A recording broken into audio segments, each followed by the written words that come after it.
해가 뜨기도 전 재래시장의 한 구석에서는 이미 불빛이 새어나왔습니다. 그 불빛의 주인공은 김영철, 올해 72의 나이에도 여전히 새벽 5시면 어김없이 가게 문을 여는 통닭집 사장이었죠. 그의 손길은 느리지만 정확했습니다. 수십 년간 반복된 동작이라 눈을 감고도 할 수 있을 정도였어요. 영철 씨, 오늘도 일찍 나왔네. 채소 가게 최 씨가 인사를 건넸습니다. 김영철은 묵묵히 고개만 끄덕였죠. 말수가 적은 사람이었습니다. 하지만 그의 통닭은 말보다 더 많은 이야기를 했어요. 가게 앞에 걸린 오래된 간판 영철이네 통닭은 이제 시장의 명물이 되었습니다. 영철 씨네 닭은 뭐가 다른지 한번 먹으면 자꾸 생각나. 사람들은 이렇게 말하곤 했습니다. 김영철은 그럴 때마다 미소만 지을 뿐이었죠. 그의 비법은 간단했습니다. 직접 키운 닭과 정성, 그것뿐이었어요. 매일 아침 그는 뒤뜰에서 기르는 닭들에게 먹이를 주고 신선한 재료를 고르는 일로 하루를 시작했습니다. 여보, 마늘 다듬은 것 가져왔어요. 김영철의 아내 박순자가 앞치마를 두르고 가게로 들어왔습니다. 그녀는 남편과 달리 웃음이 많았죠. 통닭집을 찾는 손님들은 김영철의 묵직한 침묵과 박순자의 따뜻한 웃음, 이 대비되는 두 사람의 조합이 만들어내는 독특한 분위기를 좋아했습니다. 고맙소. 김영철은 짧게 대답했지만 그의 눈빛에는 40년을 함께한 동반자를 향한 깊은 애정이 담겨 있었어요. 두 사람은 말없이 서로의 동작을 예측하며 오늘의 준비를 시작했습니다. 순자는 김치를 썰고 영철은 닭을 손질했죠. 모든 것이 완벽한 하모니였습니다. 할아버지, 할머니, 어린 목소리가 들렸어요. 김영철의 손자 민준이 학교 가방을 메고 달려왔습니다. 주말마다 아들 가족이 가게 일을 돕기 위해 오곤 했죠. 벌써 왔구나. 아침은?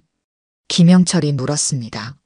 평소와 다름없는 짧은 질문이었지만 손자를 향한 목소리는 한층 부드러웠어요.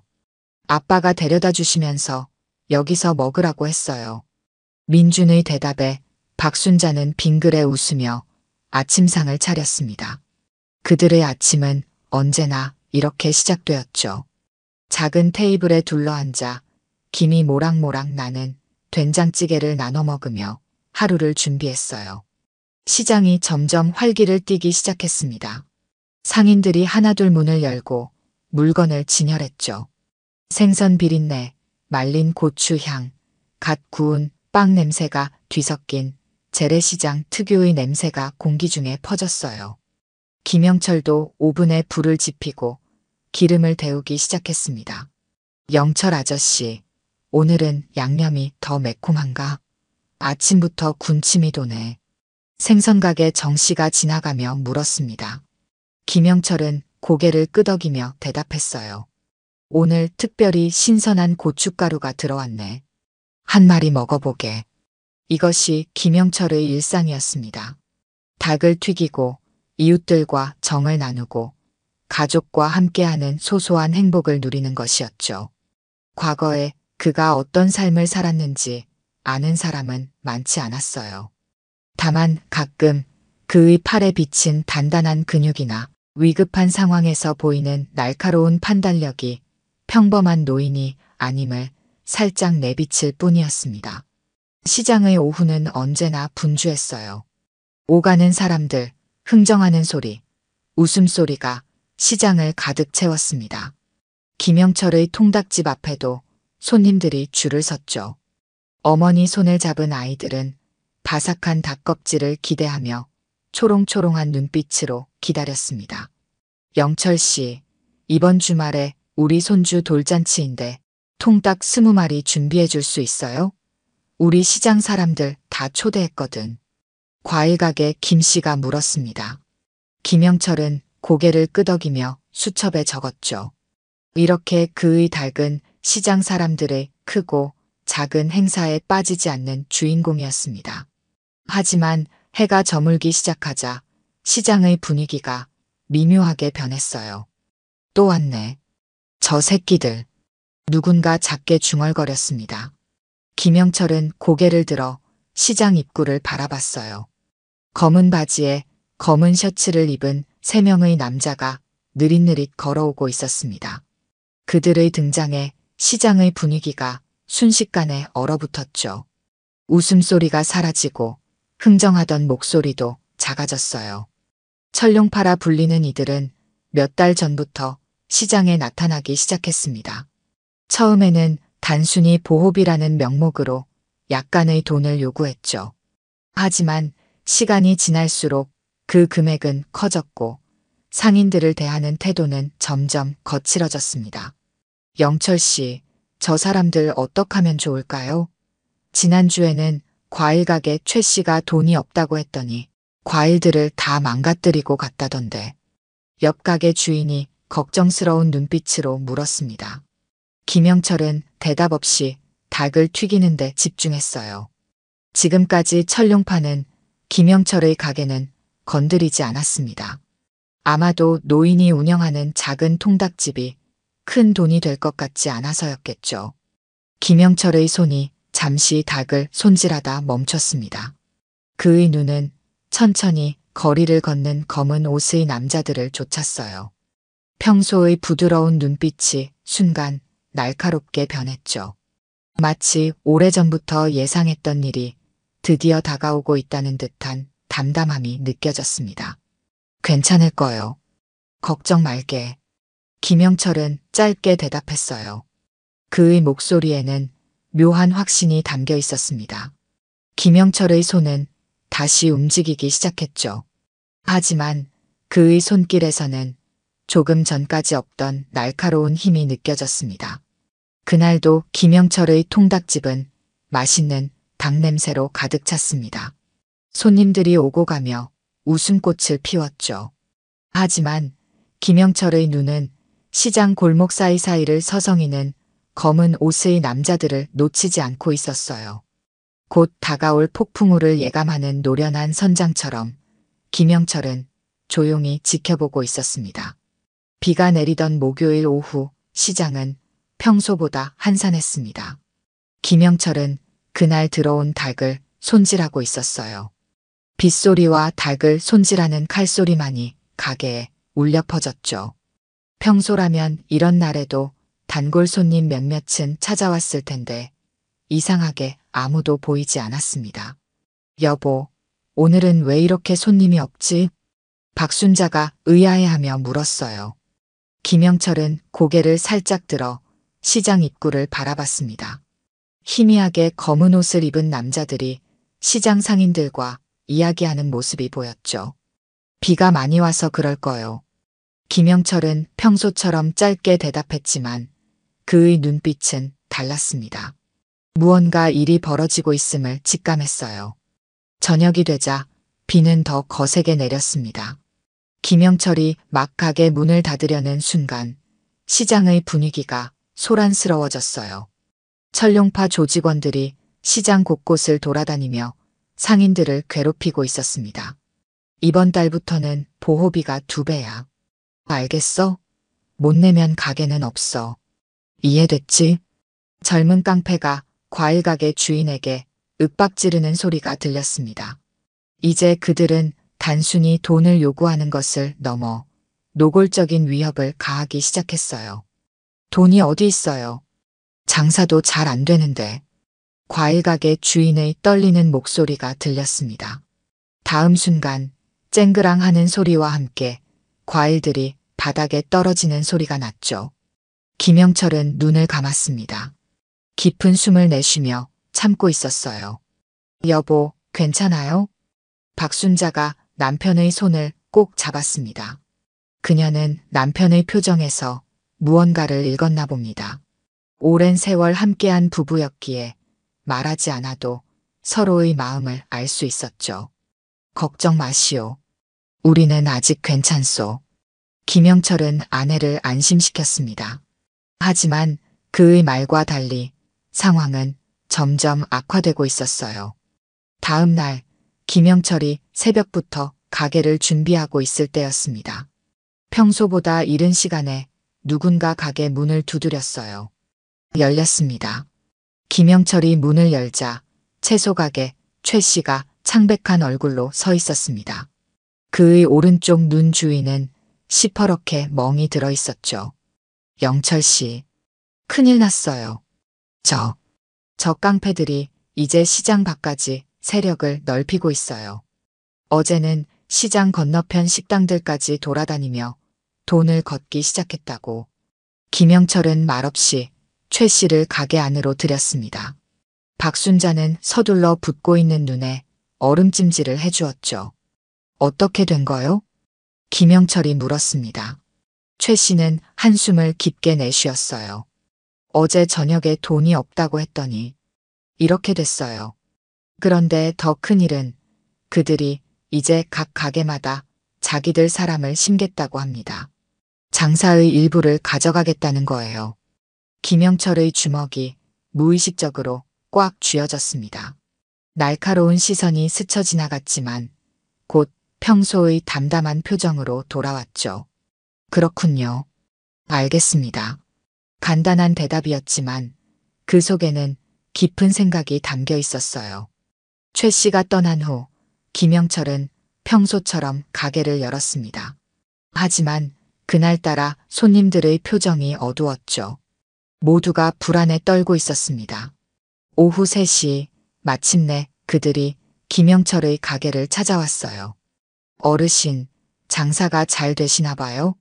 3명의 남자가 가게로 들어왔습니다. 선두에 선 남자는 30살 정도로 보였고 얼굴에는 흉터가 있었죠. 그의 뒤로 2명의 건장한 남자가 따라왔습니다. 무엇을 도와드릴까요? 김영철은 평소와 다름없는 목소리로 물었어요. 마치 그들이 평범한 손님인 것처럼 대했습니다. 에이, 어르신.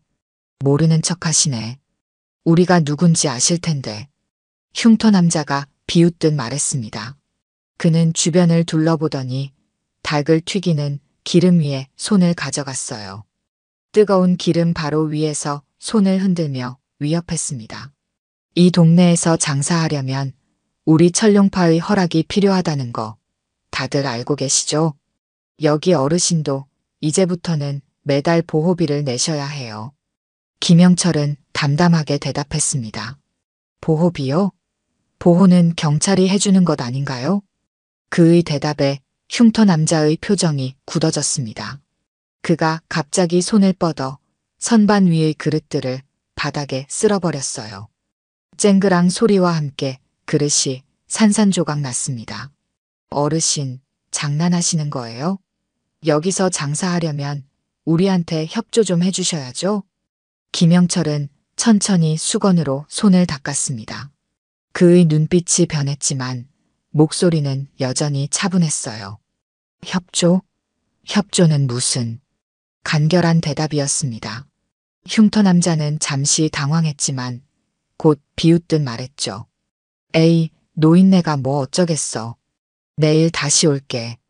그때까지 생각 잘해봐. 돈이 없으면. 그는 바닥에 깨진 그릇 파편을 발로 더 밟으며 말을 이었습니다.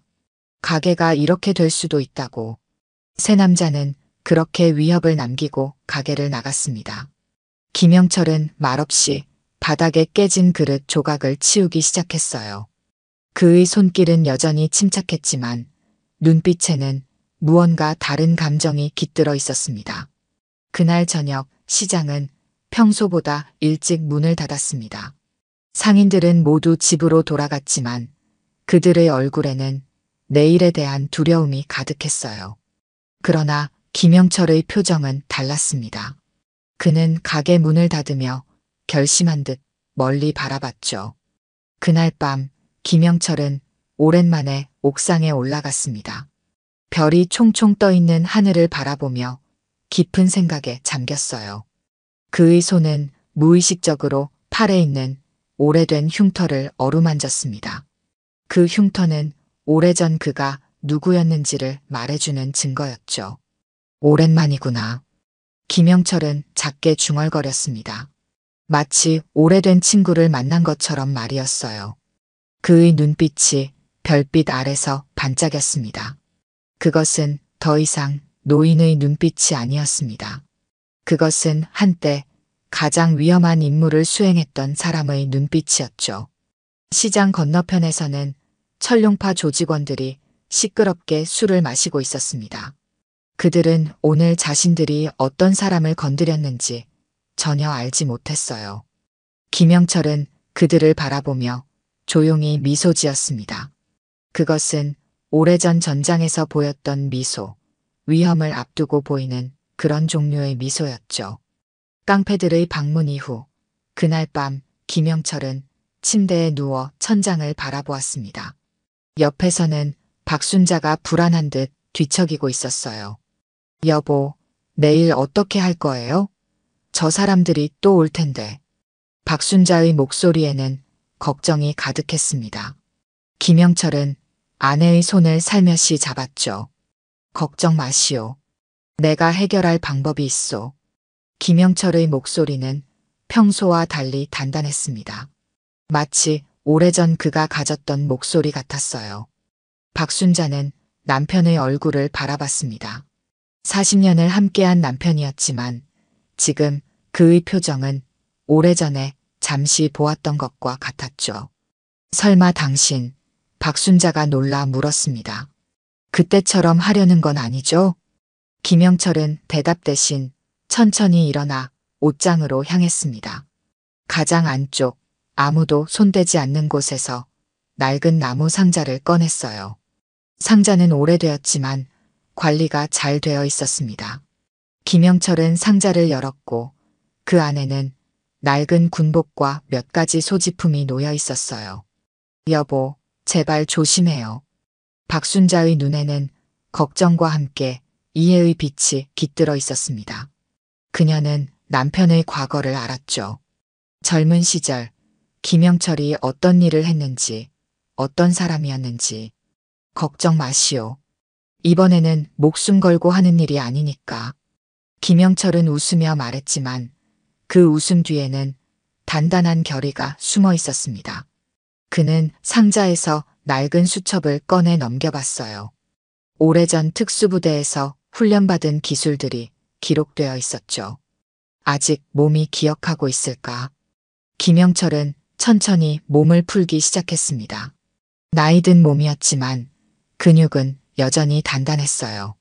40년 전 그는 나라에서 가장 위험한 임무를 맡았던 특수정예부대원이었습니다. 적진 깊숙이 침투해 임무를 완수하고 돌아오는 그런 사람이었죠. 새벽 3시 김영철은 조용히 뒷마당으로 나갔습니다.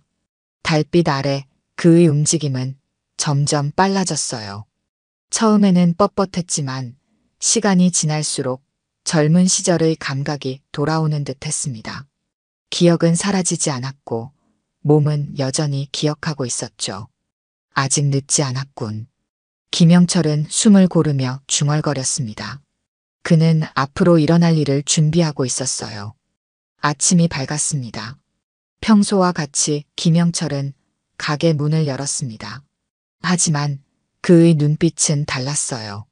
시장 상인들은 어제 일이 있었다는 걸 알고 걱정스러운 눈빛으로 김영철의 가게를 바라봤습니다. 영철 씨, 괜찮아요? 저 깡패들이 오늘 다시 온다면서요. 채소 가게 최 씨가 걱정스레 물었습니다. 걱정 말게. 나는 괜찮네.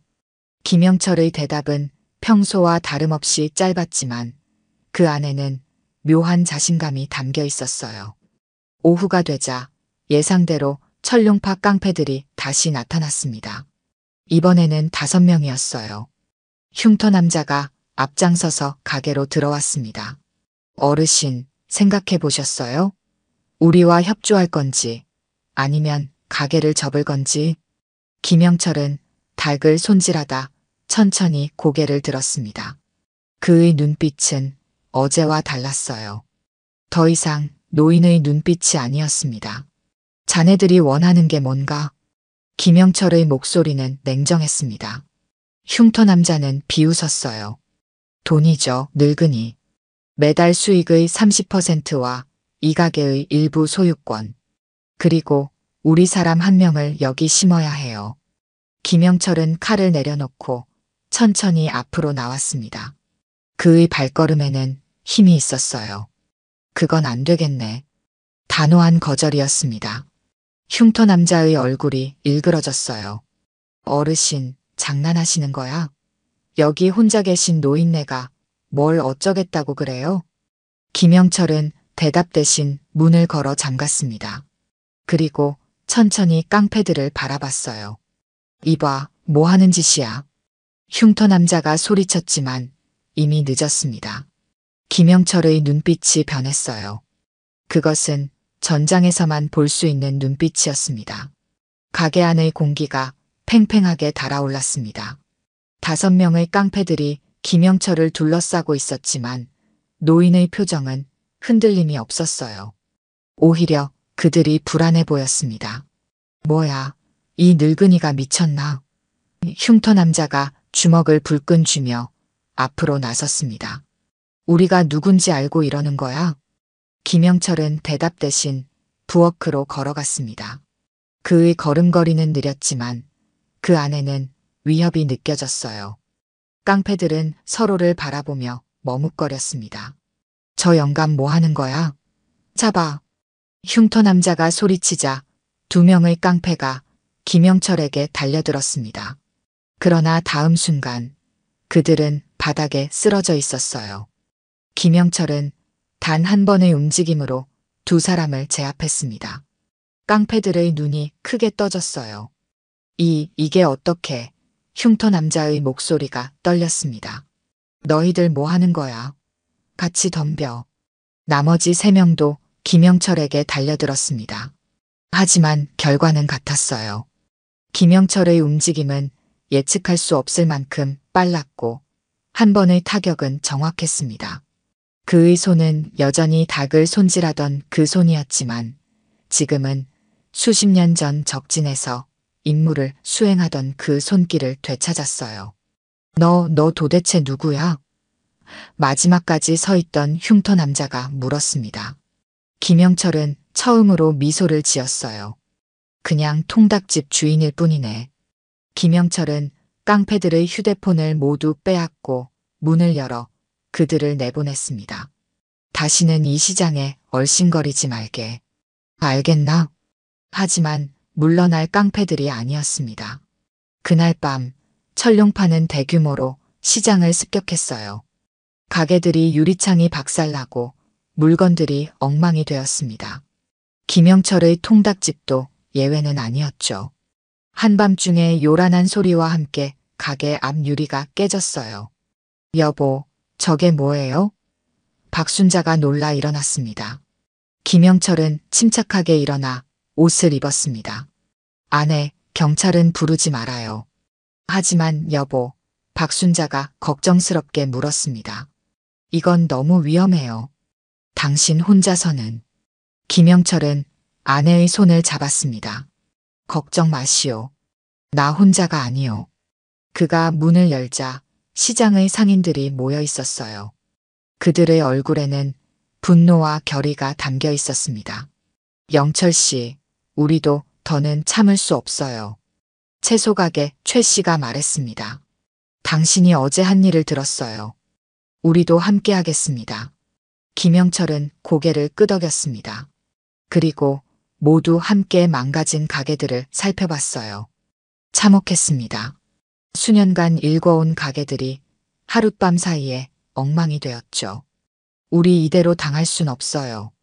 과일가게 주인이 말했습니다. 김영철은 통닭집으로 돌아와 바닥에 떨어진 닭들을 하나씩 주었습니다. 그의 얼굴은 평온해 보였지만 눈빛은 분노로 타오르고 있었어요. 여보, 박순자가 물었습니다. 어떻게 할 거예요? 김영철은 망가진 가게를 바라보며 대답했습니다. 그들은 선을 넘었소. 이제 우리가 대응해야 할 때가 왔어. 새벽이 밝을 무렵 시장 상인들은 모두 김영철의 가게에 모였습니다. 그는 오랜만에 지휘관이 된 듯한 느낌이었어요. 침착하게 상황을 설명하고 앞으로의 계획을 이야기했습니다. 우리가 먼저 싸움을 걸진 않을 것입니다. 하지만 그들이 다시 온다면 우리는 함께 맞설 것입니다. 상인들은 모두 고개를 끄덕였어요. 그들의 눈에는 더 이상 두려움이 없었습니다. 오히려 오랜 압박에서 벗어나고자 하는 결의가 담겨 있었죠. 김영철은 이제 단순한 통닭집 주인이 아니었습니다. 그는 다시 한번 지휘관이 되어 전투를 준비하고 있었어요. 낡은 군복을 꺼내 입진 않았지만 그의 마음가짐은 이미 전장에 서 있었습니다. 다음 날 아침 시장은 평소와 다른 분위기였습니다. 상인들은 망가진 가게들을 묵묵히 청소하고 있었어요. 하지만 그들의 눈빛은 달랐습니다. 두려움 대신 결의가 담겨 있었죠. 김영철은 새벽부터 가게를 정리했습니다. 깨진 유리창, 망가진 테이블, 바닥에 흩어진 물건들 사이에서 그는 차분히 일했어요. 박순자가 걱정스러운 눈빛으로 남편을 바라봤습니다. 여보, 정말 괜찮아요? 김영철은 고개를 끄덕였습니다. 괜찮소. 오늘은 평소처럼 장사를 하게. 그의 말대로 통닭집은 문을 열었습니다. 망가진 모습 그대로였지만 김영철은 여전히 닭을 튀기고 있었어요. 같은 시간 시장의 다른 가게들도 하나둘씩 문을 열었습니다. 정오가 되자 검은 승용차 세대가 시장 입구에 멈춰 섰습니다. 차에서 내린 사람들은 10명이 넘었어요. 그들의 선두에는 큰 덩치의 남자가 있었습니다. 철룡파의 두목 강철룡이었죠. 저게 누구야? 시장 상인 중 한 명이 물었습니다. 철룡파 보스라네. 다른 상인이 대답했어요. 이번엔 직접 왔군. 강철룡은 천천히 시장을 둘러봤습니다. 그의 시선은 마침내 김영철의 통닭집에 멈췄어요. 그는 부하들을 이끌고 가게로 향했습니다. 여긴가? 우리 애들을 건드린 곳이? 강철룡이 가게 안으로 들어오며 물었습니다. 그의 목소리는 낮고 무거웠어요. 김영철은 닭을 튀기다 고개를 들었습니다. 무슨 일로 오셨습니까? 강철룡은 웃었습니다. 기분 좋은 웃음은 아니었어요. 어르신, 놀라게 하고 싶진 않은데 자네가 누굴 건드렸는지 알기나 해? 김영철은 손을 닦으며 대답했습니다. 알고 있습니다. 시장 상인들을 괴롭히는 불량배들이죠. 그 말에 강철룡의 얼굴이 굳어졌습니다. 그는 빠르게 김영철에게 다가갔어요. 늙은이 말 조심해. 이 동네는 우리 구역이야. 건방지게 굴면 가게만 망가지는 게 아니라 자네 몸도 망가질 수 있어. 김영철은 눈 하나 깜빡이지 않고 그를 바라봤습니다. 강철룡은 손짓했고 2명의 부하가 앞으로 나섰어요. 그들은 김영철을 잡으려 했습니다. 바로 그때였습니다. 김영철의 움직임이 바뀌었어요. 그는 순식간에 2명의 부하를 제압했습니다. 한 명은 손목을 꺾여 바닥에 쓰러졌고 다른 한 명은 목을 움켜쥐인 채 벽에 박혔어요. 뭐야 이거. 강철룡이 놀라 뒤로 물러섰습니다. 김영철은 천천히 앞으로 나왔습니다. 그의 눈빛은 완전히 달라져 있었어요. 평소의 온화한 노인의 눈빛이 아니었습니다. 그것은 수십 년 전 적진에서 임무를 수행하던 특수부대원의 눈빛이었죠. 자네들 왜 이런 짓을 하는지 이해해. 김영철의 목소리는 차분했습니다. 하지만 이건 선을 넘었어. 강철룡은 분노에 떨며 소리쳤습니다. 다들 뭐해? 저 늙은이 잡아. 나머지 부하들이 한꺼번에 달려들었습니다. 하지만 김영철의 움직임은 물 흐르듯 자연스러웠어요. 그는 공간을 잘 활용했고 상대의 힘을 이용했습니다. 특수부대에서 배운 기술들이 몸에서 흘러나왔죠. 이 노인네 뭐야? 쓰러진 부하 중 하나가 놀라 외쳤습니다. 김영철은 천천히 강철용을 바라봤습니다. 그의 눈빛에는 결의가 담겨 있었어요. 너희 같은 놈들, 전장에선 3초면 끝났다. 강철용은 분노와 공포가 뒤섞인 표정으로 물러섰습니다. 이게 끝이 아니야. 다음엔 더 많은 인원을 데리고 올 거야. 그는 서둘러 가게를 빠져나갔습니다. 하지만 밖에서는 또 다른 놀라운 광경이 펼쳐지고 있었어요.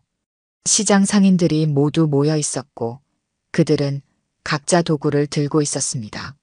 삽, 빗자루, 주방 도구들이 무기가 되어 있었죠. 이봐, 우리 시장에서 썩 꺼져. 채소 가게 최 씨가 소리쳤습니다. 강철용과 그의 부하들은 놀란 표정으로 서로를 바라봤습니다. 그들은 이런 상황을 예상하지 못했어요. 평소 두려움에 떨던 상인들이 이제는 단단히 뭉쳐 있었습니다. 강철용은 분노로 떨며 상인들 사이를 뚫고 나갔습니다. 그의 부하들도 허둥지둥 따라 나갔어요. 그들이 타고 온 검은 승용차가 요란한 소리를 내며 시장을 빠져나갔습니다. 우리가 해냈어요. 상인들이 환호성을 질렀습니다. 하지만 김영철은 다르게 생각했어요. 아직 끝나지 않았습니다. 그들은 반드시 돌아올 겁니다. 그의 예상대로 그날 저녁 강철용은 더 많은 인원을 이끌고 시장으로 돌아왔습니다. 그들은 이번에 야구 방망이와 쇠파이프 같은 무기를 들고 있었어요. 저기 노인네. 강철용이 김영철의 가게 앞에서 소리쳤습니다. 나와봐. 이번엔 내 가게만 망가지는 게 아니라 시장 전체를 불태울 거야. 김영철은 천천히 가게 문을 열고 나왔습니다. 그의 뒤로 시장 상인들이 줄지어 따라 나왔어요. 그들은 이미 마음의 준비를 마친 상태였습니다. 강철용 씨, 김영철이 그를 직접 이름으로 불렀습니다. 이제 그만하시지요. 여기서 더 이상 무의미한 싸움은 하지 맙시다. 강철용은 비웃었습니다. 무의미한 싸움? 어르신, 나도 봐줬는데 이제 손 좀 들어야 하지 않겠어? 내가 먼저 손을 들 생각은 없네. 김영철의 목소리는 단호했습니다. 하지만 자네에게 한 가지 제안이 있네. 나와 1대1로 승부를 겨루자고. 내가 이기면 자네들은 영원히 이 시장에서 사라지고 자네가 이기면 우린 자네들이 원하는 대로 하겠네. 강철용은 잠시 놀란 표정을 지었다가 이내 크게 웃었습니다. 1대1? 나이도 많은 노인네가 나를 상대로? 좋아, 재밌겠는데. 그는 자신만만한 표정으로 앞으로 나섰습니다. 두 사람 사이의 공간이 넓어졌고 주변 사람들은 모두 뒤로 물러섰어요. 강철용이 먼저 공격했습니다. 그는 강한 주먹을 날렸지만 김영철은 가볍게 몸을 틀어 피했어요. 강철용의 공격은 계속됐지만 모두 허공을 갈랐습니다. 가만히 있어, 늙은이. 강철용이 분노에 차 소리쳤습니다. 김영철은 여전히 평온한 표정이었어요. 그는 강철용의 리듬을 파악하고 있었습니다. 마치 전장에서 적의 패턴을 분석하듯이요. 마침내 김영철이 움직였습니다. 그의 공격은 빠르고 정확했어요. 특수부대에서 배운 기술을 사용해 강철용의 균형을 무너뜨렸습니다.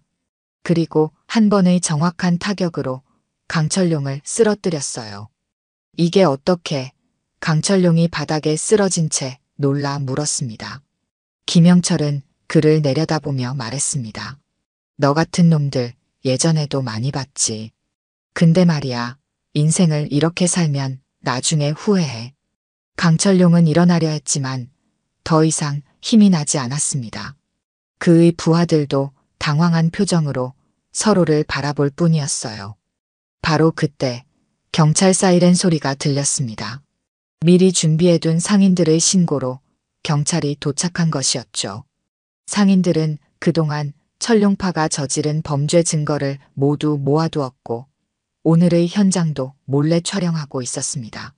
저기 있습니다. 채소가게 최 씨가 소리치며 경찰에게 알렸습니다. 저 사람들이 우리 시장을 괴롭히던 깡패들입니다. 경찰들이 철룡파 조직원들을 체포하기 시작했습니다. 강철룡도 수갑이 채워졌어요. 그는 김영철을 노려보며 이를 갈았습니다. 이게 끝이 아니야, 늙은이. 내가 돌아올 거야. 김영철은 담담하게 대답했습니다. 그땐 내가 기다리고 있을게. 경찰이 모든 조직원을 연행한 후 시장에는 평화가 찾아왔습니다. 상인들은 서로를 껴안으며 기뻐했어요. 그들은 마침내 자유를 되찾은 것이었습니다. 김영철은 조용히 가게로 돌아갔습니다. 박순자가 걱정스러운 얼굴로 기다리고 있었어요. 다 끝났어요? 그녀가 물었습니다. 김영철은 고개를 끄덕였습니다. 이제 진짜 끝났소. 한 달이 지났습니다. 재래시장은 다시 활기를 되찾았어요. 상인들의 얼굴에는 웃음이 돌아왔고 손님들도 늘어났습니다. 철룡파가 사라진 후 시장은 마치 새로운 숨을 얻은 것 같았죠. 김영철의 통닭집 앞에는 여전히 손님들이 줄을 서 있었습니다. 하지만 이제 그들은 단순히 맛있는 닭을 먹기 위해서만 오는 것이 아니었어요. 많은 사람들이 김영철을 직접 보기 위해 찾아왔습니다. 깡패를 물리친 통닭집 할아버지라는 소문이 퍼진 것이었죠. 영철 씨, 신문사에서 또 취재 요청이 왔어요. 채소가게 최 씨가 웃으며 말했습니다. 김영철은 고개를 저었습니다. 관심 없네. 그냥 닭이나 튀기고 싶어. 그의 바람과는 달리 김영철의 이야기는 빠르게 퍼져나갔습니다. 특수부대 출신의 노인이 시장을 구했다는 이야기는 사람들에게 희망과 용기를 주었어요. 특히 다른 지역의 상인들도 용기를 얻어 불법 세력에 맞서기 시작했다는 소식이 들려왔습니다. 여보, 손님이 또 많네요. 박순자가 바쁘게 움직이며 말했습니다. 김영철은 묵묵히 닭을 튀기고 있었어요. 그의 손길은 여전히 정확했고 눈빛은 평온했습니다. 특수부대원의 날카로운 시선은 다시 따뜻한 노인의 눈빛으로 돌아왔죠. 할아버지, 저 팬이에요. 어린 소년이 김영철에게 다가와 말했습니다. 할아버지처럼 멋진 어른이 될 거예요. 김영철은 미소를 지었습니다. 그는 아이의 머리를 살며시 쓰다듬었어요. 그저 옳은 일을 하렴. 그게 가장 중요하단다. 시장 상인들은 감사의 마음을 전하기 위해 작은 파티를 열었습니다. 그들은 김영철의 가게 앞에 테이블을 펴고 각자 준비한 음식을 나눠 먹었어요. 웃음소리가 시장 전체에 울려 퍼졌습니다. 영철 씨 덕분에 우리 모두 평화를 찾았어요. 과일 가게 주인이 건배를 제안했습니다. 영철 씨 건강을 위해 모두가 잔을 들어 올렸지만 김영철은 쑥스러워했어요. 그는 늘 묵묵히 자신의 일을 하는 사람이었고 이런 관심이 익숙하지 않았습니다. 다들 과찬이요. 나는 그저 내 가게와 우리 시장을 지키고 싶었을 뿐이요.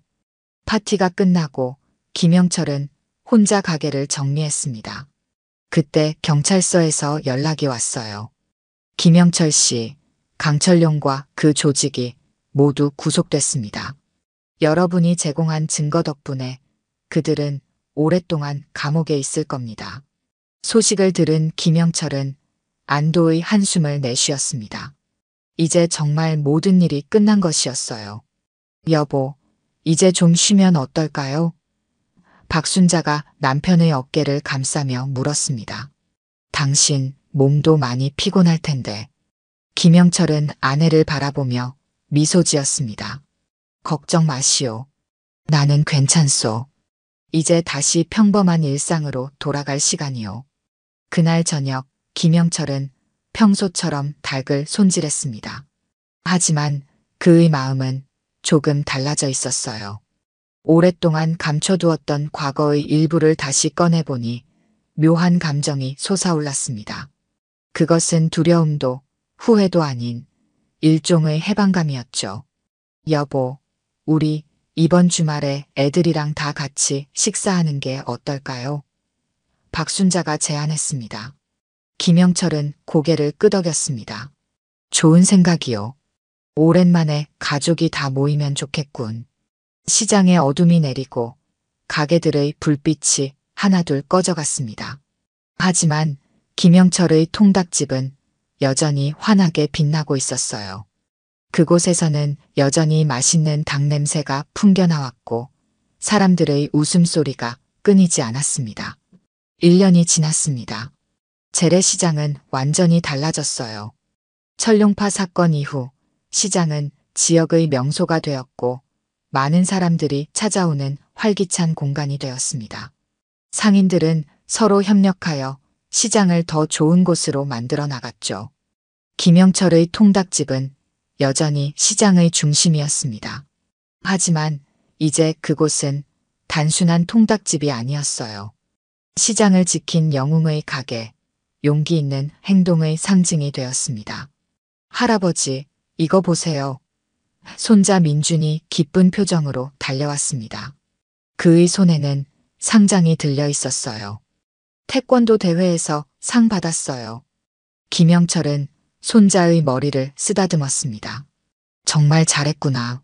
내 할아버지도 자랑스럽다. 민준의 눈이 반짝였습니다. 할아버지처럼 되고 싶어요. 용기 있고 멋진 사람이요. 김영철은 미소를 지었습니다. 그의 손자는 이제 할아버지의 과거에 대해 알고 있었어요.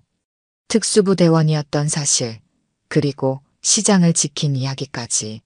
물론 아직 어린 민준에게는 각색된 버전으로 전해졌지만요.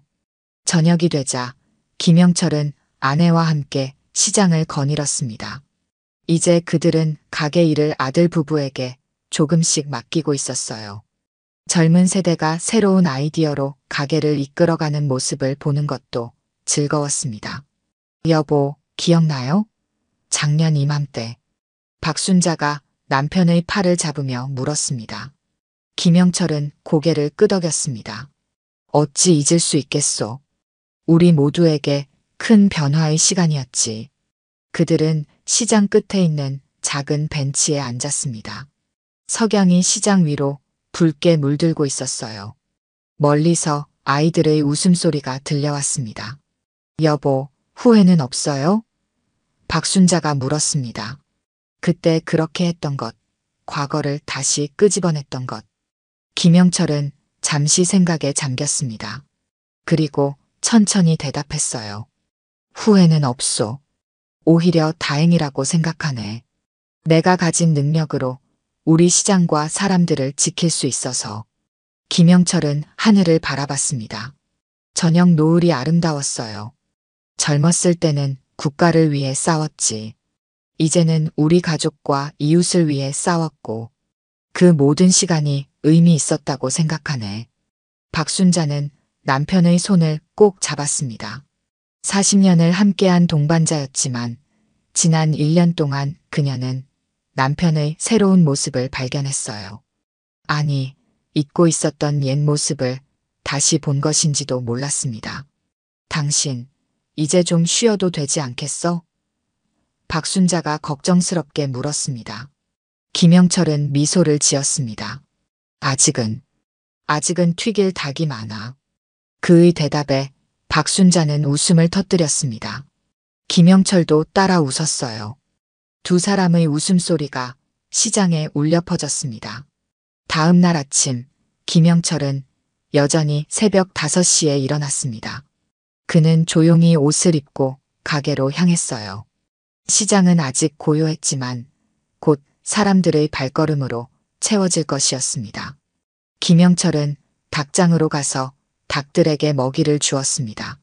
그리고 가게 문을 열고 오븐에 불을 지폈어요. 모든 것이 평소와 같았지만 그의 마음은 더 가벼워진 것 같았습니다. 창밖으로 해가 떠오르기 시작했습니다. 새로운 하루의 시작이었어요. 김영철은 평온한 표정으로 일상을 이어갔습니다. 그의 삶은 계속되고 있었고 그것은 충분히 아름다웠습니다. 오늘 들려드린 이야기가 여러분의 마음에 작은 울림이 되었기를 바랍니다. 이야기가 좋으셨다면 좋아요와 구독 부탁드려요. 다음 사연을 들려드리는데 큰 힘이 된답니다. 그리고 여러분의 이야기도 댓글로 들려주세요. 다음 이야기 때 또 뵙겠습니다. 강윤석 회장의 집무실은 언제나 적막했습니다. 서울 도심을 내려다보는 이 넓은 공간에서 72살의 노인은 또다시 서랍 속 사진을 꺼내보고 있었죠.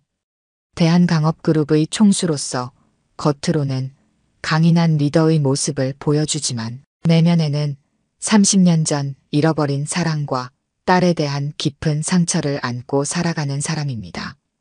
회장님, 이사회 시간이 다 되었습니다. 비서의 목소리에 강윤석은 사진을 급히 서랍에 넣었어요. 그 사진 속에는 젊은 시절의 여인과 갓난아기가 있었습니다.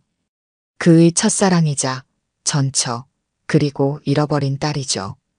또 아무 소식이 없나? 비서는 고개를 저었어요. 강윤석 회장은 수십 년간 딸을 찾기 위해 비서에게 조사를 지시했지만 단서는 너무나 희미했습니다. 그저 전처가 아이를 데리고 해외로 떠났다는 것, 그뿐이었죠. 지금 어디선가 잘 살고는 있을까? 한숨을 내쉬며 강윤석은 자리에서 일어났습니다. 회장실을 나서는 그의 뒤로 화려한 가족 사진이 보였어요. 사랑 없는 재혼으로 이룬 가정의 모습이었죠. 현재 부인과는 정이 없었고 아들과도 관계가 소원했습니다. 유일한 낙은 손녀 강민서뿐이었어요. 손녀분 음악 가정교사는 어떻게 됐습니까? 오늘 새로운 선생님이 면접을 보러 온다고 하더군. 해외에서 공부한 피아니스트라던데. 강윤석은 무심하게 대답했습니다. 10살 손녀 민서는 음악에 재능이 있어 새 가정교사를 드리기로 했어요. 회장은 이사회를 위해 발걸음을 옮겼고 그의 마음 한편에는 여전히 잃어버린 딸에 대한 그리움이 자리하고 있었습니다. 한편 강윤석의 자택에서는 10살 민서가 창밖을 내다보며 새로운 선생님을 기다리고 있었어요. 민서야, 곧 선생님이 오실 거야. 예의 바르게 인사드려야 해. 가정부의 말에 민서는 고개를 끄덕였습니다. 그때 현관 초인종이 울렸고 가정부는 문을 열었어요. 문 앞에는 30 초반의 단정한 여성이 서 있었습니다. 안녕하세요. 윤지아라고 합니다. 음악 가정교사로 지원했어요. 윤지아는 긴장된 표정으로 인사했습니다. 외국에서 성장한 그녀는 한국 문화에 완전히 익숙하지 않았고 말투에도 약간의 어색함이 느껴졌어요. 하지만 따뜻한 미소와 부드러운 눈빛은 사람을 편안하게 만들었죠. 어서 오세요. 면접은 이쪽입니다. 가정부의 안내를 받아 지아는 넓은 거실로 들어섰습니다. 호화로운 인테리어에 잠시 압도되었지만 곧 자세를 바로잡고 면접에 임했어요. 민서의 어머니와 가정부가 함께한 면접에서 지아는 자신의 경력과 교육 방식을 차분히 설명했습니다. 해외에서 콘서바토리를 졸업하셨군요. 어째서 한국으로 돌아오셨나요? 어머니의 건강이 좋지 않아서요. 한국에 돌아가고 싶어 하셔서 함께 귀국했습니다. 지아는 솔직하게 대답했어요. 사실 그녀는 유망한 피아니스트로서의 커리어를 잠시 내려놓고 어머니를 위해 한국에 돌아온 것이었습니다. 생활비를 벌기 위해 가정교사 자리를 찾던 중 우연히 이 자리를 알게 되었죠. 면접이 끝나고 민서와 간단한 수업 시연을 한 후 지아는 가정교사로 채용되었어요. 그녀는 이 집이 자신의 진짜 가족과 연결되어 있다는 것을 전혀 알지 못했습니다. 운명의 실은 이미 엮이기 시작했고 잃어버렸던 사랑의 재회를 향한 첫 발걸음이 시작된 것이었어요. 다음 날 윤지아는 첫 수업을 위해 강윤석 회장의 저택을 방문했습니다. 화려한 대문을 지나며 그녀는 다시 한번 이곳의 웅장함에 놀랐어요. 하지만 마음 한구석에서는 낯선 불편함이 느껴졌죠. 마치 오래전에 와본 듯한 설명할 수 없는 익숙함 같은 것이었습니다. 선생님, 어서 오세요. 민서가 반갑게 맞이했어요. 10살 소녀의 맑은 눈빛에 지아는 미소를 지었습니다. 민서는 처음 보는 사람과도 스스럼 없이 대화하는 밝은 아이였죠. 오늘은 어떤 곡을 연습할까요? 모차르트 소나타 연습하고 싶어요. 할아버지가 좋아하시거든요. 민서의 말에 지아는 고개를 끄덕였습니다. 그들은 음악실로 향했고 그곳에는 최고급 그랜드 피아노가 놓여 있었어요. 지아는 피아노 앞에 앉아 가볍게 건반을 두드렸습니다. 완벽한 음색이 방 안을 가득 채웠죠. 와, 선생님 연주 정말 멋져요. 민서의 감탄에 지아는 웃음을 지었어요. 수업은 생각보다 순조롭게 진행되었습니다. 민서는 음악적 재능이 뛰어난 아이였고 가르치는 것이 즐거웠죠. 2시간의 수업이 끝나갈 무렵 음악실 문이 살짝 열렸습니다. 민서야, 할아버지께서 오셨다. 가정부의 말에 민서는 눈을 반짝였어요. 회장님이 집에 오는 일은 드물었기 때문입니다. 민서는 신이 나서 할아버지를 보러 나갔고 지아는 악보를 정리하며 수업을 마무리했어요. 선생님, 할아버지께 인사드려요. 민서가 지아의 손을 잡고 이끌었습니다. 지아는 약간 긴장했지만 예의를 갖추고 거실로 나갔어요. 그곳에는 강윤석 회장이 서 있었습니다. 텔레비전에서만 보던 대기업 총수를 직접 마주하니 왠지 모를 긴장감이 밀려왔어요. 안녕하세요, 회장님. 윤지아라고 합니다. 민서의 음악 선생님이에요. 강윤석은 고개를 끄덕였습니다. 그의 날카로운 눈빛이 지아를 훑었어요. 그러나 무언가 익숙한 느낌에 그는 잠시 눈을 깜빡였습니다. 강윤석은 누군가를 떠올리는 듯 했으나 곧 평소의 무표정한 얼굴로 돌아왔어요. 민서가 음악을 좋아하는군요. 잘 가르쳐 주십시오. 짧은 인사를 남기고 강윤석은 서재로 향했습니다. 지아는 그 자리에 잠시 서 있다가 민서와 함께 다시 피아노 앞으로 돌아왔어요. 그런데 이상하게도 그녀의 심장은 빠르게 뛰고 있었습니다. 마치 오랜 시간 찾던 무언가를 발견한 듯한 낯선 감정이었어요. 한편 서재에 들어선 강윤석도 마음이 복잡했습니다. 새로운 음악 선생님에게서 느껴지는 익숙함이 그를 혼란스럽게 만들었어요. 그는 다시 서랍에서 사진을 꺼내 들었습니다. 젊은 시절의 여인, 그리고 갓난아기의 모습이 담긴 사진이었죠. 혹시, 그러나 곧 강윤석은 고개를 저었습니다. 30년이 지났는데 그럴 리가 없다고 생각했어요. 사진을 다시 서랍에 넣고 그는 회사 업무에 집중하려 했습니다. 하지만 머릿속에서는 계속 지아의 모습이 떠올랐어요. 일주일이 지나고 지아는 민서의 음악 수업에 더욱 정이 들었습니다. 10살 소녀는 순수하고 밝은 에너지로 항상 그녀를 반겨주었어요. 지아는 이 가정에서 가르치는 일이 점점 더 즐거워졌습니다. 어머니, 오늘 민서가 정말 잘했어요. 피아노 재능이 대단해요. 집에 돌아온 지아는 어머니 김미영에게 수업에 대해 이야기했습니다. 미영은 딸의 이야기를 듣고 있었지만 어딘가 불안한 기색이 역력했어요. 어느 집에서 가르친다고 했니? 대한강업 강윤석 회장님 댁이에요. 손녀가 정말 귀여운 아이예요. 미영의 얼굴이 창백해졌습니다. 그녀는 무언가 말하려다 입을 다물었어요. 지아는 어머니의 이상한 반응에 의아함을 느꼈지만 특별히 질문하지는 않았습니다. 그녀는 어머니의 건강이 좋지 않아 걱정하는 것이라 생각했어요. 피곤하신가 보네요. 약 드셨어요? 미영은 고개를 끄덕였습니다. 그러나 그녀의 마음은 복잡했어요. 30년 전의 기억이 다시 떠올랐고 그녀는 딸이 그 집과 관계를 맺는 것이 두려웠습니다. 하지만 아직은 아무 말도 할 수 없었어요.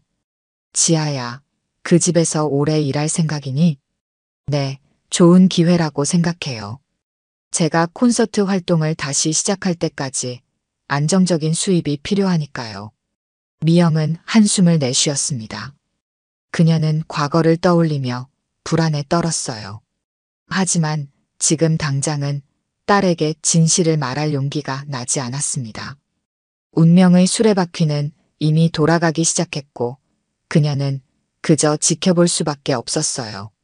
한 달이 지나고 윤지아는 강윤석 회장의 집에서 완전히 자리를 잡았습니다. 민서는 매일 조금씩 성장하는 모습을 보였고 그녀와의 수업은 지아에게도 큰 기쁨이 되었어요. 강윤석 회장과 마주치는 일은 거의 없었지만 가끔 그가 집에 들어올 때면 지아는 왠지 모를 긴장감을 느꼈습니다. 이날도 평소처럼 수업을 마치고 집으로 돌아가려던 순간이었죠.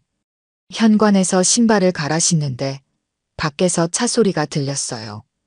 곧이어 현관문이 열리며 강윤석 회장이 들어왔습니다. 안녕하세요, 회장님. 지아는 공손히 인사했습니다.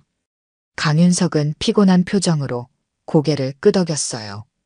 그때 그의 손에서 서류가 미끄러져 바닥에 떨어졌고 지아는 반사적으로 몸을 숙여 그것을 주었습니다. 감사합니다. 강윤석이 서류를 받으려는 순간 그의 지갑도 함께 떨어졌어요. 지갑이 바닥에 부딪히며 열렸고 안에 있던 사진 한 장이 미끄러져 나왔습니다. 지아는 사진을 집어들었고 그 순간 그녀의 눈이 커졌어요. 이건 우리 엄마 사진인데요. 사진 속에는 젊은 시절의 김미영과 갓난아기가 있었습니다. 지아는 당황스러움에 말을 더듬었어요. 강윤석 역시 놀란 표정으로 사진을 바라보았습니다. 이게 무슨 말입니까? 당신 어머니가 이 사진 속 여자라고요? 강윤석의 목소리는 떨렸습니다. 그는 지아의 얼굴을 자세히 들여다보았어요. 그녀의 눈빛, 입술 모양, 모든 것이 사진 속 여인과 닮아 있었습니다. 그리고 무엇보다 갓난아기의 모습과 지아의 얼굴에서 같은 기운이 느껴졌어요. 죄송합니다. 제가 착각한 것 같아요. 지아는 당황해하며 사진을 돌려주었습니다. 그녀는 빠르게 인사를 하고 그 자리를 벗어났어요. 하지만 마음은 이미 혼란스러웠습니다. 어떻게 강윤석 회장이 자신의 어머니 사진을 가지고 있는 것일까? 그것도 아기와 함께 찍은 사진을. 강윤석 역시 그 자리에 굳어버렸습니다. 그는 오랫동안 찾던 딸이 바로 눈앞에 있었던 것은 아닐까 하는 생각에 심장이 빠르게 뛰었어요. 하지만 확신할 수는 없었습니다. 30년이라는 세월이 지났으니까요. 회장님, 괜찮으세요? 집사의 목소리에 강윤석은 정신을 차렸습니다. 그는 아무렇지 않은 척 고개를 끄덕였지만 그의 손은 여전히 떨리고 있었어요. 이병철, 지금 바로 윤지아 선생님에 대해 조사해. 가능한 모든 정보를. 집사는 의아한 표정을 지었지만 곧 고개를 끄덕였습니다. 강윤석은 서재로 향했고 그곳에서 다시 한번 사진을 꺼내 들었어요. 과연 윤지아가 자신이 그토록 찾던 딸일까? 한편 집으로 돌아온 지아는 어머니에게 바로 그 사진에 대해 물었습니다. 그녀는 강윤석의 지갑에서 본 사진과 똑같은 것을 어머니의 서랍에서 본 적이 있었어요. 엄마, 강윤석 회장님이 왜 엄마 사진을 가지고 있는 거예요? 그것도 제가 갓난아기였을 때 사진을. 미영의 얼굴이 창백해졌습니다. 그녀는 딸의 시선을 피하며 창밖을 바라보았어요. 그 사람은 널 찾으려고 하지 않을 거야. 지아는 어머니의 반응에 더욱 혼란스러웠습니다. 무슨 말이지?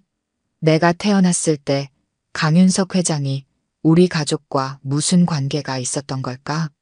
지아는 어머니에게 더 질문하고 싶었지만 미영의 창백한 얼굴과 떨리는 손을 보고 더 이상 묻지 않기로 했어요.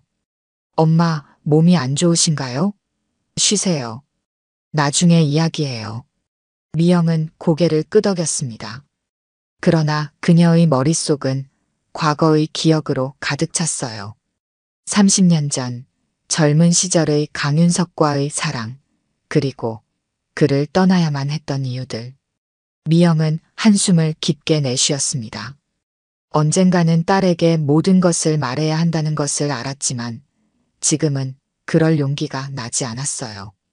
다음 날 지아는 평소와 다른 마음으로 강윤석의 집을 방문했습니다. 그녀의 머릿속은 어제 본 사진과 어머니의 이상한 반응으로 가득 찼어요. 수업에 집중하려 했지만 자꾸만 생각이 다른 곳으로 향했습니다. 선생님, 괜찮으세요? 얼굴이 안 좋아 보여요. 민서의 걱정스러운 목소리에 지아는 미소를 지었습니다. 아이의 순수한 관심이 고마웠어요. 괜찮아요, 민서. 그냥 좀 피곤해서 그래요. 자, 다시 연습해 볼까요? 수업을 마치고 집으로 돌아가려는데 복도에서 강윤석의 현재 부인인 장혜진과 마주쳤습니다. 평소에는 거의 마주치지 않던 사람이었어요. 장혜진은 냉랭한 눈빛으로 지아를 바라보았습니다. 윤지아 선생님이죠? 잠깐 이야기 좀 할 수 있을까요? 지아는 당황스러웠지만 고개를 끄덕였습니다. 두 사람은 거실의 소파에 마주 앉았어요. 장혜진은 차가운 미소를 지으며 입을 열었습니다. 어제 회장님과 무슨 일이 있었나요?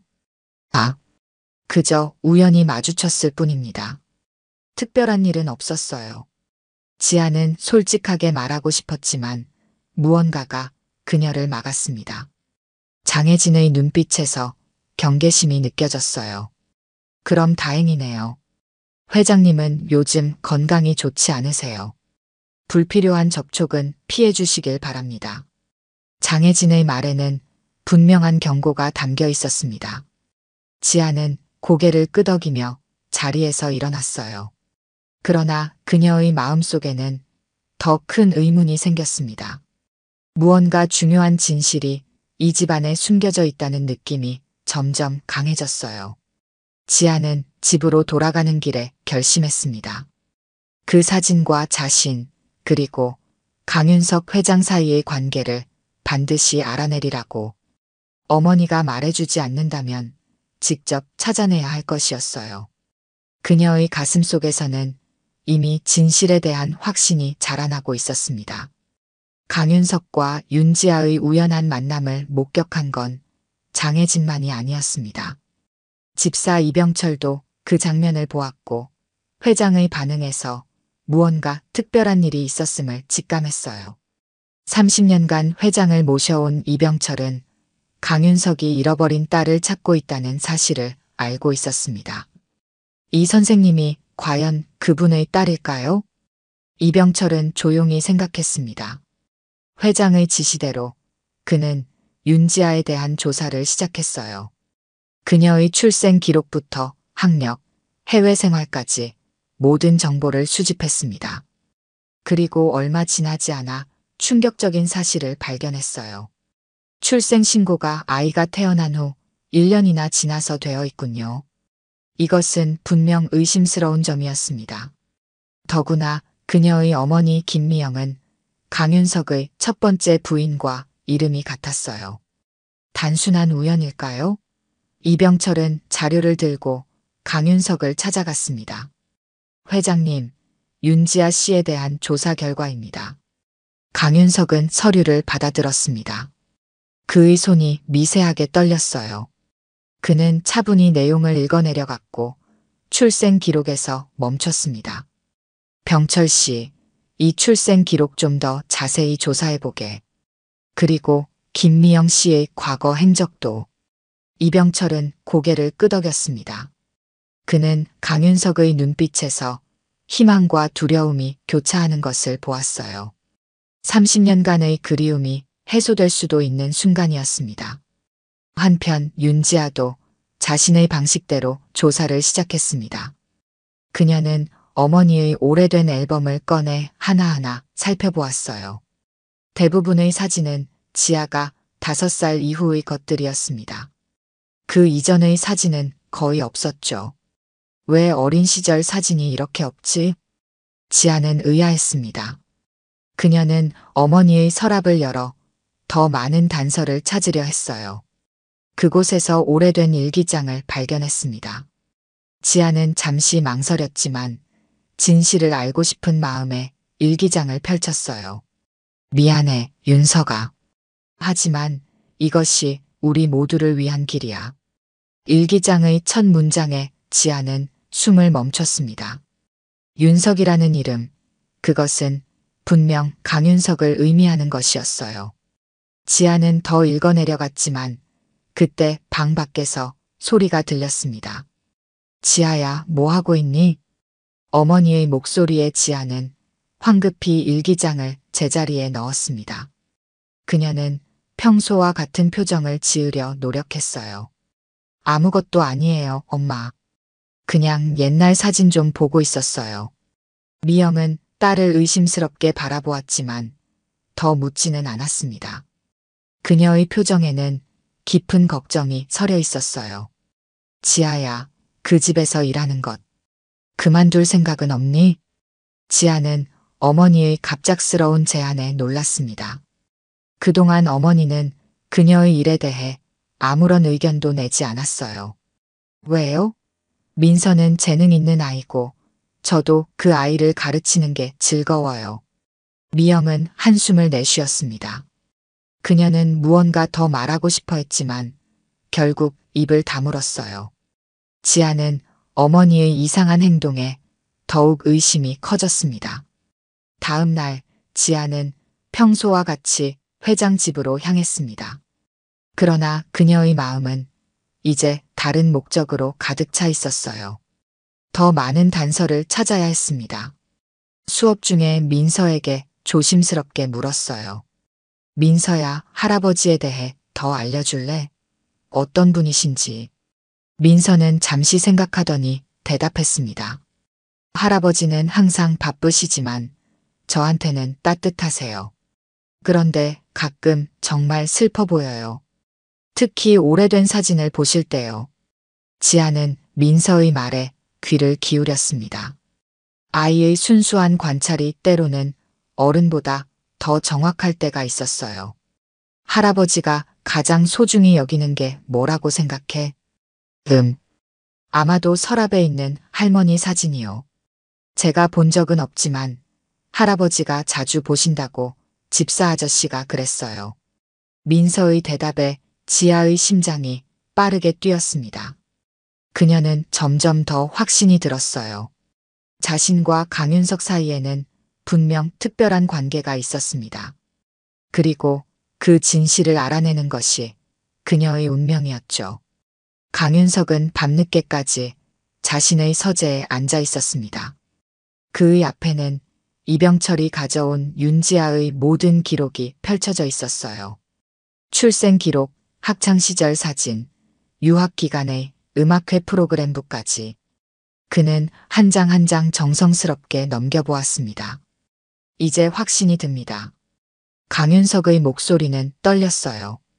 그가 30년간 찾아 헤맨 딸이 바로 윤지아라는 확신이 들었기 때문입니다.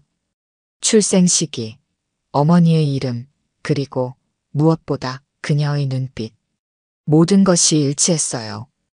회장님, 그렇다면 이제 어떻게 하시겠습니까? 이병철이 조심스럽게 물었습니다. 강윤석은 창밖의 어둠을 바라보며 깊은 생각에 잠겼어요. 그는 진심으로 딸을 되찾고 싶었지만 동시에 두려움도 있었습니다. 30년이라는 세월 동안 그녀를 찾지 못한 자신을 지아가 용서할 수 있을까? 더 확실한 증거가 필요해. 그리고 김미영 씨와도 만나봐야겠어. 강윤석의 결심에 이병철은 고개를 끄덕였습니다. 하지만 그들은 모르고 있었어요. 장혜진이 문 밖에서 모든 대화를 엿듣고 있다는 사실을요. 장혜진은 조용히 자신의 방으로 돌아왔습니다. 그녀의 눈빛은 차갑게 빛났어요. 30년간 대한강업그룹 회장의 부인으로 살아온 그녀에게 갑자기 나타난 전처의 딸은 큰 위협이었습니다. 결코 그럴 수 없어. 장혜진은 아들 강태준에게 전화를 걸었습니다. 그녀는 아들이 이 상황을 알아야 한다고 생각했어요. 태준은 현재 대한강업의 부사장으로 언젠가는 회사를 물려받을 것이라 기대하고 있었습니다. 엄마, 무슨 일이에요? 이 시간에. 태준아, 큰일이 생겼어. 당장 집으로 와야겠구나. 장혜진의 다급한 목소리에 태준은 더 묻지 않고 집으로 향했습니다. 그의 머릿속은 온갖 상상으로 가득 찼어요. 아버지의 건강에 무슨 문제가 생긴 걸까? 아니면 회사와 관련된 위기? 한편 윤지아는 자신의 방에서 어머니의 일기장을 다시 읽고 있었습니다. 그녀는 어머니가 잠든 틈을 타 일기장을 가져왔어요. 일기장에는 미영과 강윤석의 사랑, 그리고 그들이 헤어질 수밖에 없었던 사연이 담겨 있었습니다. 그래서 엄마가 날 데리고 도망친 거였구나. 지아는 충격에 빠졌습니다. 일기장에 따르면 미영은 회장 가문의 극심한 반대와 위협에 못 이겨 갓난아기였던 지아를 데리고 미국으로 떠났던 것이었어요. 그리고 그곳에서 윤지아라는 이름으로 새 삶을 시작했습니다. 그럼 내 진짜 아버지는? 지아는 말을 잇지 못했습니다. 그녀의 마음은 복잡했어요. 한편으로는 진실을 알게 되어 기뻤지만 다른 한편으로는 혼란스러웠습니다. 만약 강윤석이 정말 그녀의 아버지라면 왜 그는 30년 동안 그녀를 찾지 못했을까? 그는 정말로 그녀를 찾으려 했을까? 다음 날 아침 지아는 무거운 마음으로 회장 집으로 향했습니다. 그녀는 평소보다 일찍 도착했어요. 민서와의 수업 전에 집안을 둘러보며 더 많은 단서를 찾고 싶었기 때문입니다.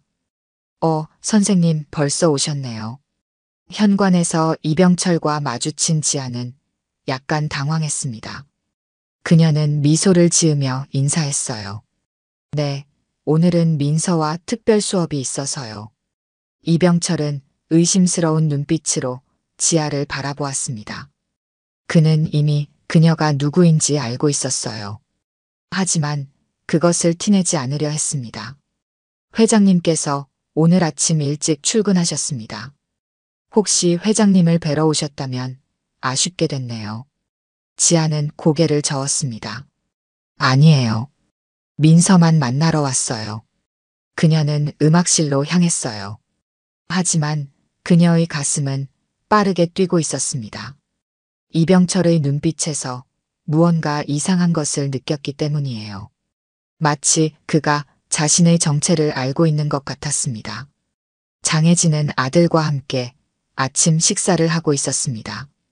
그녀는 태준에게 모든 상황을 설명했어요. 태준의 얼굴은 점점 굳어졌습니다. 그럴 수는 없어요. 갑자기 나타난 여자가 아버지의 딸이라니 어떻게 확신하죠?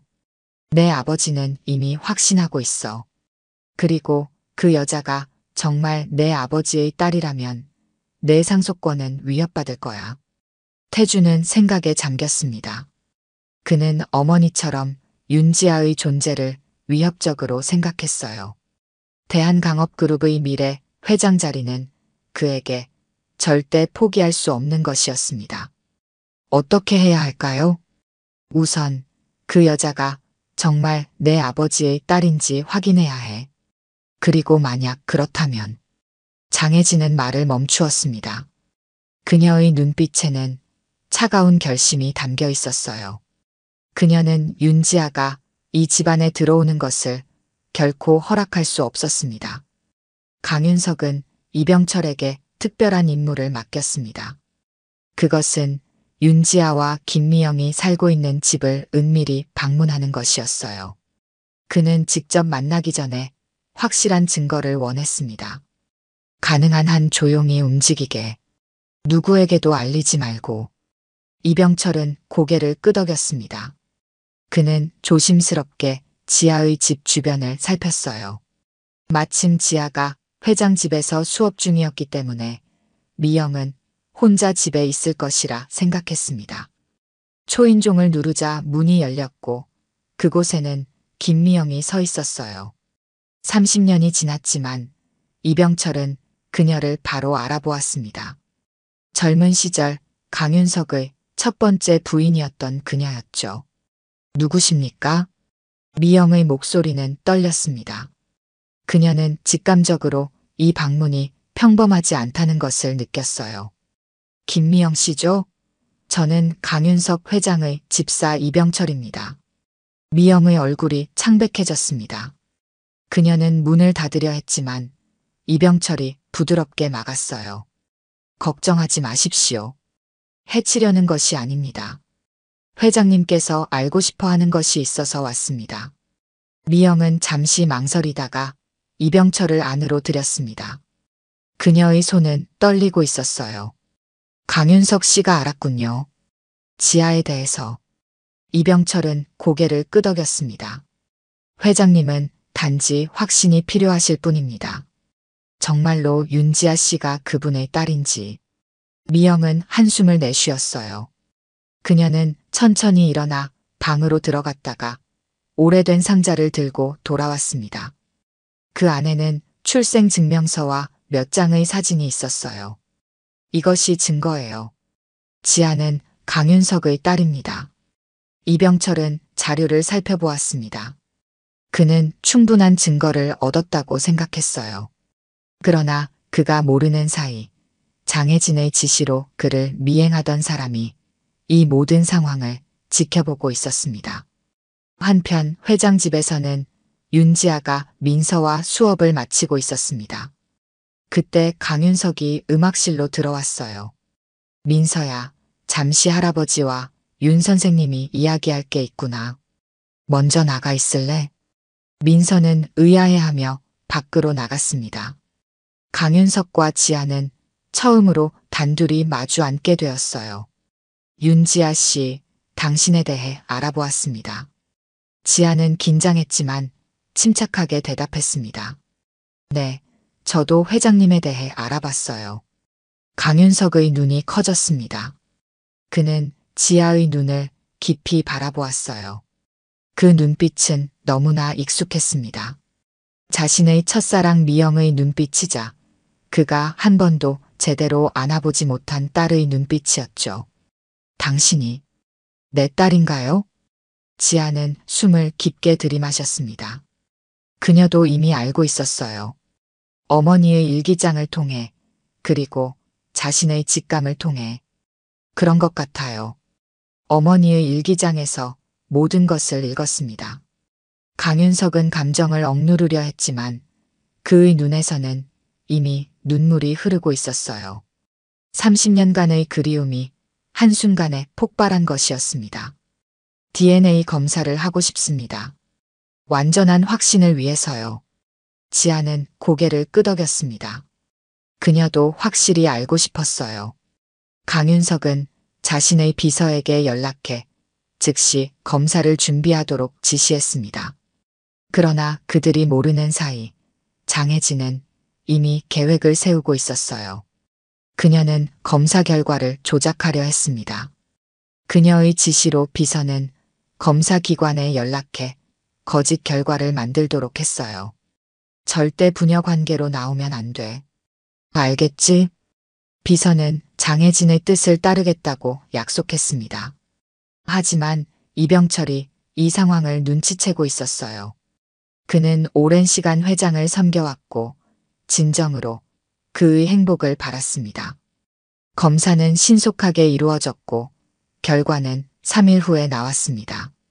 장혜진은 가짜 결과를 들고 강윤석에게 갔어요. 여보, 결과가 나왔어요. 윤지아는 당신의 딸이 아니에요. 강윤석은 충격을 받았습니다.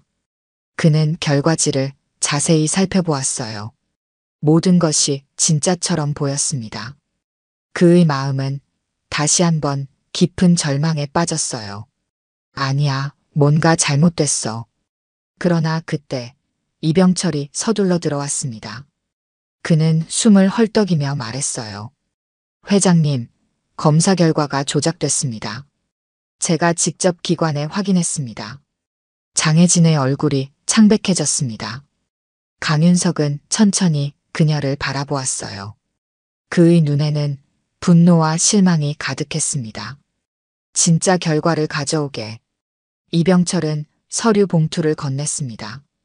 강윤석은 떨리는 손으로 그것을 열었어요. 거기에는 명확하게 적혀 있었습니다. 부녀관계 일치. 강윤석은 눈물을 흘렸습니다.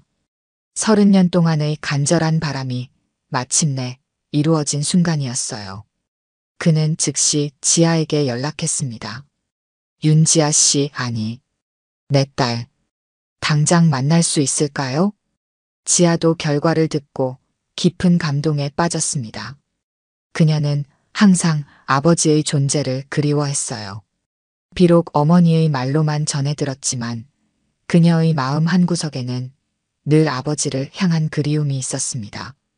네, 지금 가겠습니다. 강윤석은 이제 와서 무슨 낯으로 딸을 대해야 할지 걱정되었습니다. 그는 30년간 그녀를 찾지 못했습니다. 그녀가 자신을 용서할 수 있을까요? 윤지아는 강윤석의 집으로 향했습니다. 그녀의 마음은 복잡했어요. 30년 동안 만나지 못했던 아버지를 드디어 만나게 된다는 사실에 설레면서도 한편으로는 두려움도 있었습니다. 그를 아버지라 부를 수 있을까? 그가 자신을 진정한 딸로 받아들일까? 집 앞에 도착하자 이병철이 그녀를 맞이했어요.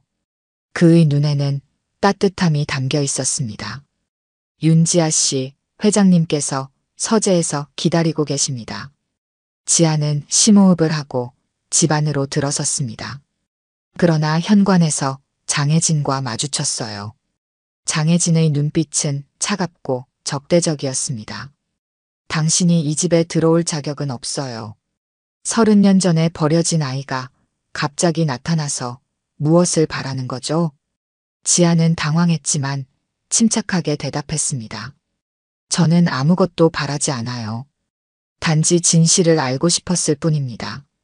그때 강태준이 나타났어요.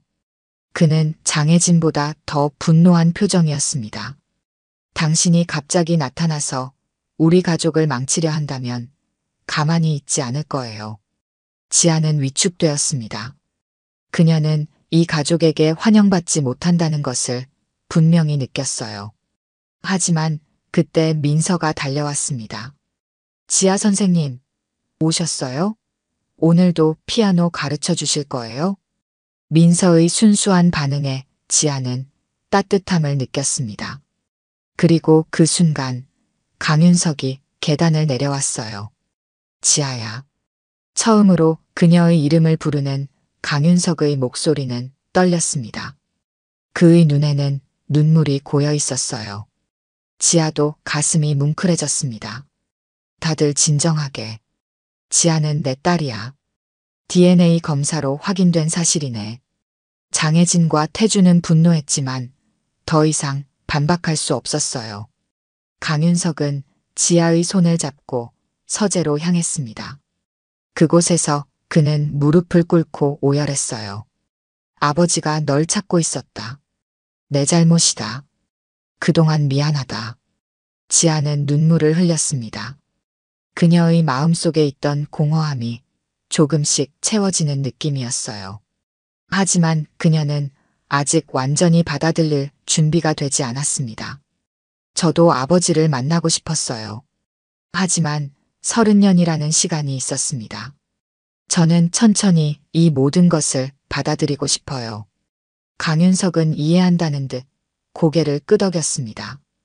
그때 문이 열리고 태준이 들어왔어요. 아버지, 이건 미친 짓입니다. 갑자기 나타난 여자를 딸이라고 인정하시면 어떻게 됩니까? 회사는요? 가족은요? 강윤석은 단호하게 말했습니다. 태준아, 이제 그만해. 지아는 내 딸이야.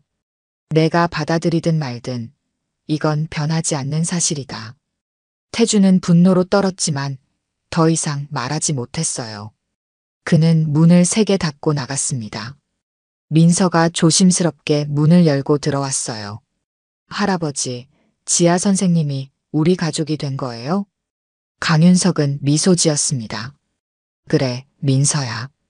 지아는 내 이모야. 민서는 기뻐하며 지아에게 달려갔어요.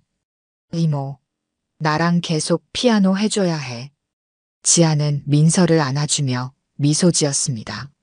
새로운 가족의 시작이었어요. 일주일 후 윤지아는 어머니 김미영과 함께 강윤석의 초대로 저녁 식사를 하게 되었습니다.